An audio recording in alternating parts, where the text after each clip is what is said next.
What's up, SCY? McKay, your online youth lead here. And I want to share a story as we jump in today's kind of lesson about a time I was in college. So naturally in college, you don't have a ton of money. I don't have a ton of money. I'm working part-time, just trying to make ends meet as I'm living on campus and also taking a bunch of classes. And there was one summer where I actually worked 4 jobs at a time. I had all the time off, and I was like, you know what? I need to save up a bunch of money. I need to make a bunch of money so that way when school rolls around, I'll be okay. I'll have money saved up. I can take days off and focus on my schoolwork. Because spoiler alert, I'm not really a good student. I struggled in class. It was tough for me to pay attention, and I was pretty consistently out of money. So I get 4 jobs. I'm working at 3 different restaurants and at a grocery store, trying to balance all of these things and make as much money as I can. Throughout the course of these 3 months of summer break, I was working almost every day. I wasn't making any more money. I actually had less money because I had to drive to all these different places. I was way more tired. I rarely got to see my friends. I rarely got to go do anything and experience any kind of fun summer break activities because I was always working. My desire for more money and more stability ultimately led me into more frustration, led me into not being able to enjoy my time off from school and rest how I really wanted to. And I think that's the result for a lot of us. Naturally, even when you're in high school, there's always the need for more money. There's always something that you want to buy or something that you want to embrace and spend money on. For many of us, we think oh yeah, if I just had more money, if I had the means to buy these things, I'd be more happy. I'd be okay. I would have the stuff that I want. There's students I talk to all the time with this kind of thinking. And I think that's a normal response for a lot of us. But Jesus offers us a different approach in Matthew chapter 6. In chapter 6, verses 19 through 24, he says, "Don't store up treasure here on earth, where moths eat them and rust destroys them, and where thieves break in and steal. Store your treasures in heaven, where moths and rust cannot destroy, and thieves do not break in and steal. Wherever your treasure is, there the desires of your heart will be. Your eye is like a lamp that provides light for your body. When your eye is healthy, your whole body is filled with light, but when your eye is unhealthy, your whole body is filled with darkness. And if the light you think you have is actually darkness, how deep that darkness is. No one can serve 2 masters, for you will hate one and love the other. You'll be devoted to one and despise the other. You cannot serve God and be enslaved to money." So Jesus very directly speaks to our desire for money, speaks to our desire for more and storing up the different treasures in our lives. And I think that's our main point for today, is Jesus desires us to have a real relationship with him, not with the money or things that we have. So what does this mean for us? What does it mean to have desires, to desire a relationship with Jesus versus the things that we have? The reality is that we're all pulled in 2 different directions. We're all pulled either into what God is calling us into, or we're pulled into the desires that we want. And desires can look like a lot of different things. You know, if you're an athlete, you desire to be the best athlete that you can be. If you're a student that does really well in class, we all want to be the smartest kid, the valedictorian, all those kinds of things. I'm also into cars, so if you desire cool, dope cars, you ultimately end up desiring the life of a mechanic and wanting to do the things that form us in that. The desires we have shape who we are becoming.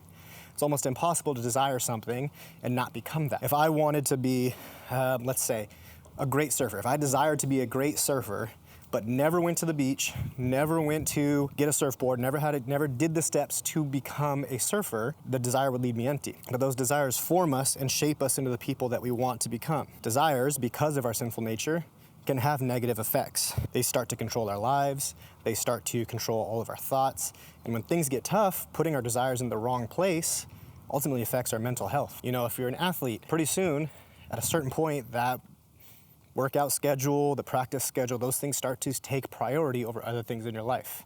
If you're a student or if you're working right now, that desire for more money or better grades starts to shape and form your schedule, your thought process, all those kinds of things become wrapped around those desires. The problem is, none of those desires can truly fulfill you. The good grade might last for a little while, but there's always another test. The good game might give you the hype that you have, but then there's always going to be the next game and the next performance. The next item or thing or savings or all those things will give you a momentary satisfaction, but those things are ultimately going to leave you wanting more. They can only fulfill you for so long. And that's where Jesus offers us this type of new approach. He says, if your body is not healthy, you are living in darkness. But when your body is healthy, you're living in light. And he uses this to kind of describe, like, if you don't realize that you are not healthy, if you don't realize that your desires are pulling you away from Jesus instead of inviting you closer to him, you're living in darkness and you don't even realize it. Verse 24 says how deep that it says how deep that darkness is. Actually, in verse 24 it says, no one can serve two masters, for you will hate one and love the other. You'll be devoted to one and despise the other. You cannot serve God and be enslaved to money. Now, this section of scripture obviously is talking very directly about money. Money, unfortunately, is something we all need. It's something that we all desire because it's just how we survive in life. But for a lot of you, you're not making money. So it's very easy to check out and be like, oh, this doesn't apply to me because I don't have money. I don't have this worry right now. But we all do have desires that can take place of that money. If your desire is not money right now, it could be a desire for popularity. It could be a desire for, like I said, those good grades. That new car that you're trying to get, like all these different kinds of things. And the desires are not inherently bad. It is okay to be good at a sport and want to do really well at this sport. It's okay to be a good student and want to have the best possible grade that you can get. It's okay to honestly even desire to work and make money to be able to support yourself. The problem and the shift happens when you let that desire become more important to God.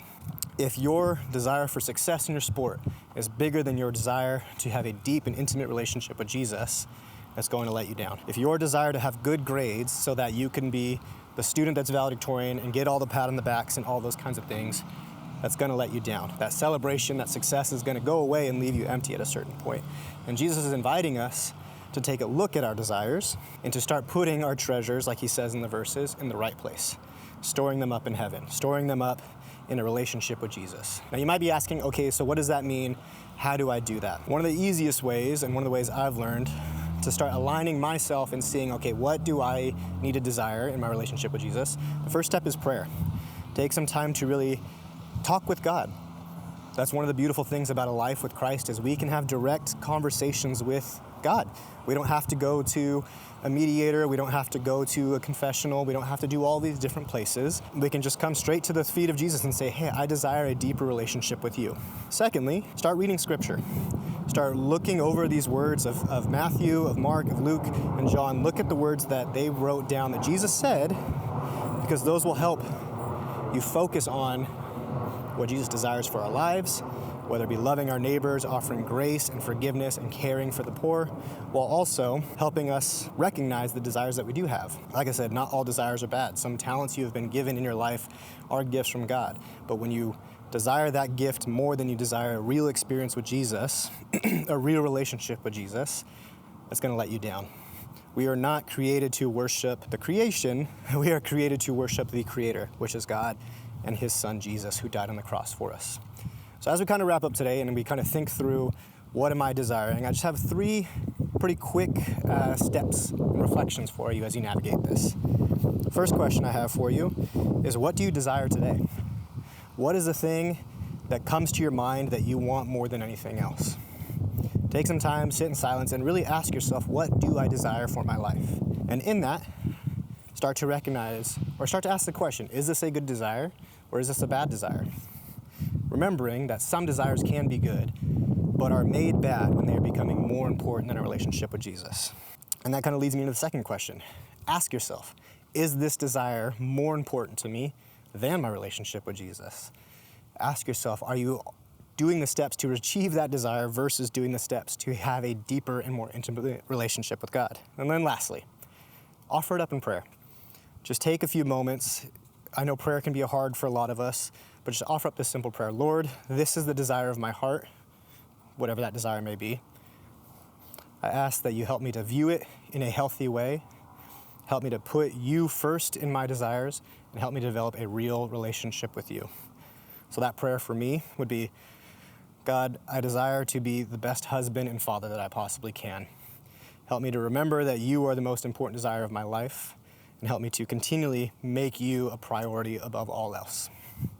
That one prayer today can help us start to navigate what it means to follow Jesus, to continue to look to him to transform our lives. Ultimately, I know this is going to be a lot of work for some of us, It's hard to navigate, especially in high school, our desires versus what God calls us into, because oftentimes what God is calling us into can be a little bit countercultural to what your friends are doing, to what your classmates are doing.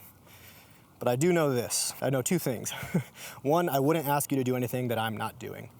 So in this idea of reflecting on our desires, this is something I do as well. Two, a life and a relationship with Jesus is exactly that.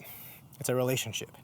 It's going to take work. It's going to take longevity. It's going to take patience. But if we honestly bring our desires and our hopes for a relationship to Jesus, He promises to meet us in that, to transform our lives, and to ultimately help us grow as His disciples and His followers. SCY, I love you guys. I'm praying for you. I'll see you next time.